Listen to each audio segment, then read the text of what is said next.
उत्तर प्रदेश के बारे में भी कांग्रेस के लोग कहते राम जन्मभूमि पे अगर फैसला हो गया खून की नदियां बह जाएंगे। मैंने कहा यार देखो फालतू बात करते हो, एक मच्छर नहीं मरने वाला है। बहनों और भाइयों, आपने देखा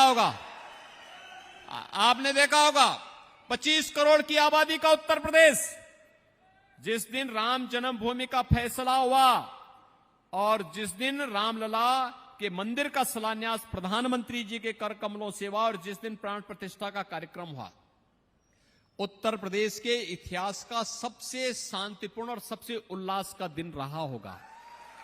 आपने देखा होगा भाई, सामान्य दिनों में राह चलते हुए किसी व्यक्ति पर साइकिल और रिक्शा वाले में भी आपस में लड़ाई होती है, तू मैं हो जाती है।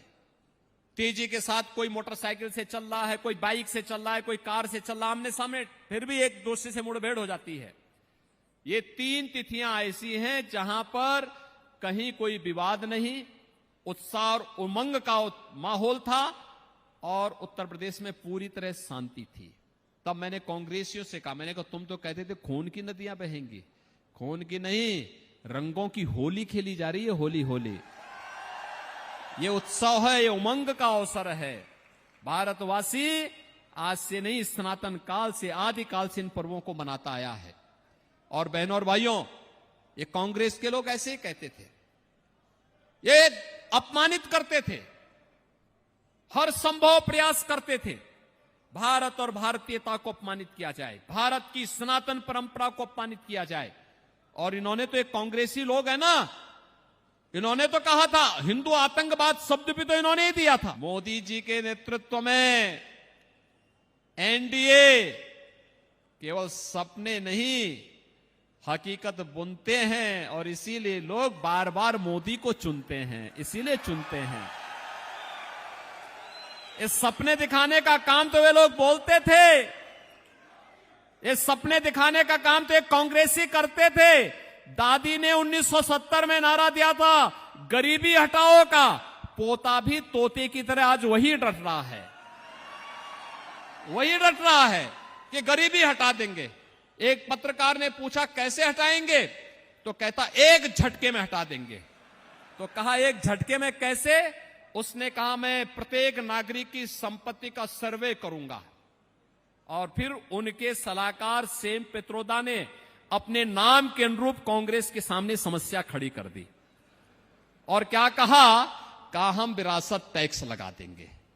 विरासत टैक्स का मतलब, आपके पूर्वजों ने, आपके माता पिता ने, आपके पूर्वजों ने कोई संपत्ति अर्जित की है, वे कांग्रेसी क्या चाहते हैं कि उस संपत्ति का सर्वे करा करके लोग रखेंगे और बाद में कहेंगे, जैसे औरंगजेब के समय जजिया कर लगता था ना, ऐसे ये कांग्रेस जजिया कर लगाना चाहती है। क्या आप इसको स्वीकार करेंगे? क्या ये देश स्वीकार करेगा क्या?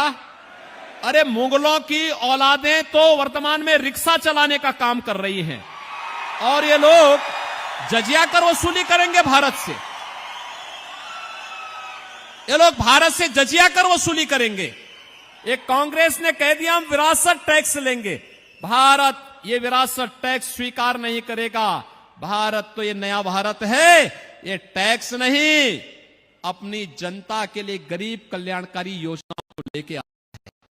बहनों और भाइयों, कांग्रेस के समय में लोग भूखों मरते थे, आज 80 करोड़ लोगों को फ्री में राशन मिल रहा है। उनके समय में लोग उपचार के बहाव में मरते थे।